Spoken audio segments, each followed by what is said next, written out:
کہا جاتا ہے کہ اللہ تعالیٰ رحمان اور رحیم ہے، اور اللہ تعالیٰ کے جو 99 نام ہے اس میں رحمان اور رحیم بھی آتا ہے.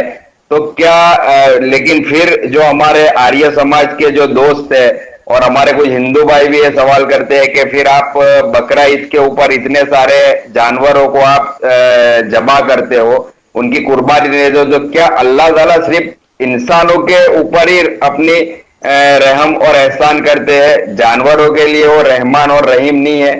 تو اس پہ آپ تھوڑی وضاحت کریں. یہ سوال کوئی نیا نہیں ہے، یہ سوال بہت پرانا ہے، اور آریہ سماج کے لوگ گزشتہ 150 سال سے یہ سوال کر رہے ہیں، اور 150 سال میں ہم نے ہزاروں مرتبہ اس سوال کا جواب دیا ہے. اسی لیے اس سوال کا جواب میرے پاس ایک نہیں ہے بلکہ 5 ہے، ٹھیک ہے، اور اس کے لیے تھوڑا سا مجھے وقت درکار ہوگا ان 5 جوابوں کو مختصراً بیان کرنے میں، ٹھیک ہے جی.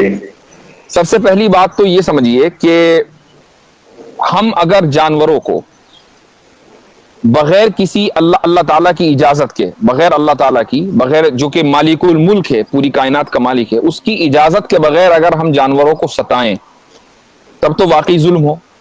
لیکن جب ہم اللہ کو، پرمیشور کو مالک الملک مانتے ہیں، یعنی اس پوری کائنات کا مالک مانتے ہیں، تو کائنات کی اندر تو جانور بھی تو آ گئے نا، تو جانوروں کا بھی مالک ہے. اب اگر وہ یہ کہتا ہے کہ بھائی ان جانوروں کو تم کھا سکتے ہو اور ان جانوروں کو نہ کھاؤ، اس کی اجازت کے باوجود بھی اگر ہم ان جانوروں کو حلال نہ سمجھیں تو یہ بڑا ظلم ہے کہ مالک نے الاؤ کر دیا، اس کے باوجود بھی ہم اس کو حلال نہیں سمجھ رہے ہیں.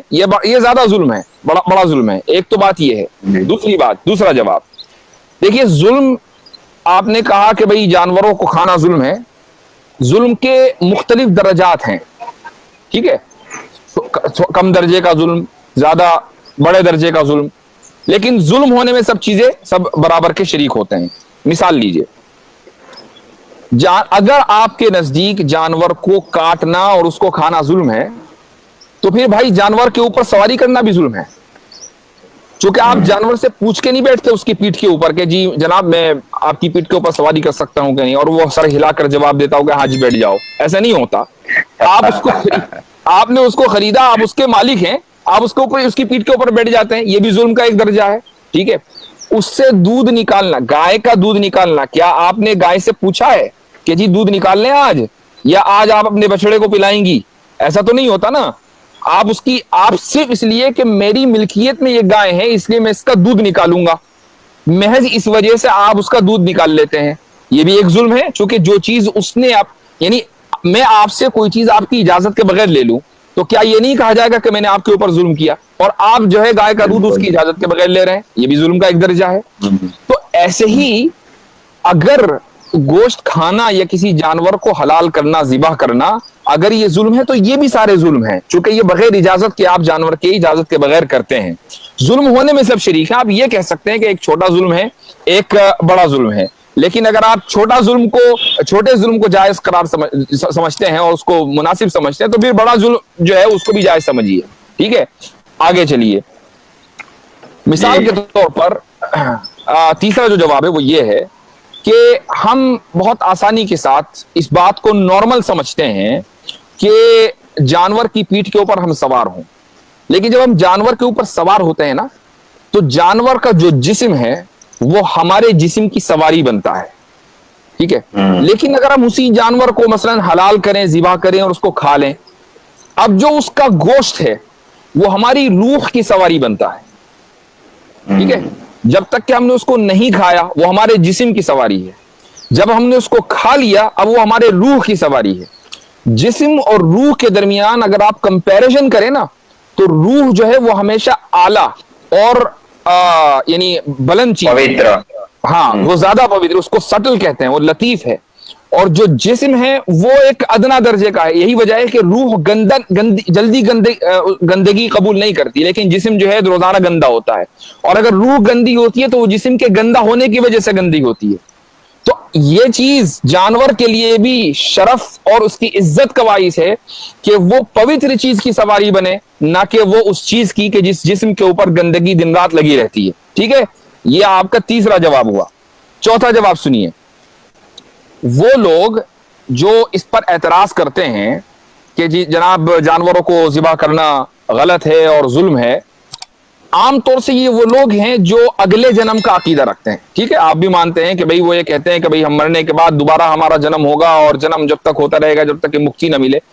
تو ان کا یہاں یہ عقیدہ ہے کہ اگر ایک انسان اپنی زندگی میں برے کام کرتا ہے اور اس کے کرم جو ہے خراب ہیں، تو اگلے جنم میں وہ جانور، اس کی روح جو ہے وہ جانور کے جسم میں قید ہو جاتی ہے پنرجنم میں، اگلے جنم میں. ٹھیک ہے، اب ہم جب اس جانور کو ذبح کرتے ہیں تو بھائی آپ کو تو ہمارا احسان مند ہونا چاہیے کہ جس آدمی کی اس کے خراب کاموں کی وجہ سے روح ایک جانور کے جسم میں قید ہے، ہم نے اس کو ذبح کیا اور روح کو جو ہے مکتی دلا دی، اور جسم کو ہم نے اپنی جسم کا، اس کے جسم کو، جانور کے جسم کو ہم نے اپنے جسم کا حصہ بنا لیا. نہ کہ آپ کو اس پر اعتراض ہونا چاہیے کہ آپ جو ہے اس یعنی جو برے کرم کی وجہ سے جس کی روح جو ہے جانور کے جسم میں ٹریپ ہے، ہم اس کو ٹریپ ہونے دیں جب تک کہ وہ جانور خود نہ مرے. ہم تو اس کو کاٹ کر، اس کو ذبح کر کے اس کی جو روح ہے اس کو مکتی دلاتے ہیں. ٹھیک ہے، یہ آپ کا جو ہے چوتھا جواب ہوا. اب پانچواں جواب وہ سنیے کہ اللہ تعالیٰ نے انسان کے جسم میں کوئی بھی چیز بلا ضرورت نہیں بنائی ہے. پرمیشور نے، سپریم بینگ نے ہمارے جسم میں، انسان کے جسم میں یا جانور کے جسم میں کوئی بھی چیز بلا ضرورت نہیں بنائی ہے. ہر چیز حکمت کی وجہ سے، ضرورت کی وجہ سے بنائی گئی ہے. ہماری 2 آنکھیں ہیں اس لیے کہ ہمیں ضرورت ہے، ہمارے 2 کان ہیں اس لیے کہ ہمیں ضرورت ہے، ہماری 1 ناک ہے اس لیے ہمیں 1 ہی ناک کی ضرورت ہے. ٹھیک ہے، اسی طریقے سے انسان کے آپ دانتوں کا اسٹرکچر دیکھیے کہ دانتوں کے اسٹرکچر میں آپ کے فلیٹ دانت بھی آتے ہیں اور نوکیلے دانت بھی آتے ہیں. یہ اس بات کی دلیل ہے کہ انسان کو اس لیے بنایا گیا ہے تاکہ وہ گوشت بھی کھائے اور سبزی اور پھل بھی کھائے، دونوں چیزیں کھانے کے لیے. اور جو درندے ہیں ان کے اندر صرف نوکیلے دانت ہیں، اور جو جناب آپ کی گائے، بھینسیں اور بکریاں ہیں ان کے اندر صرف فلیٹ دانت ہیں.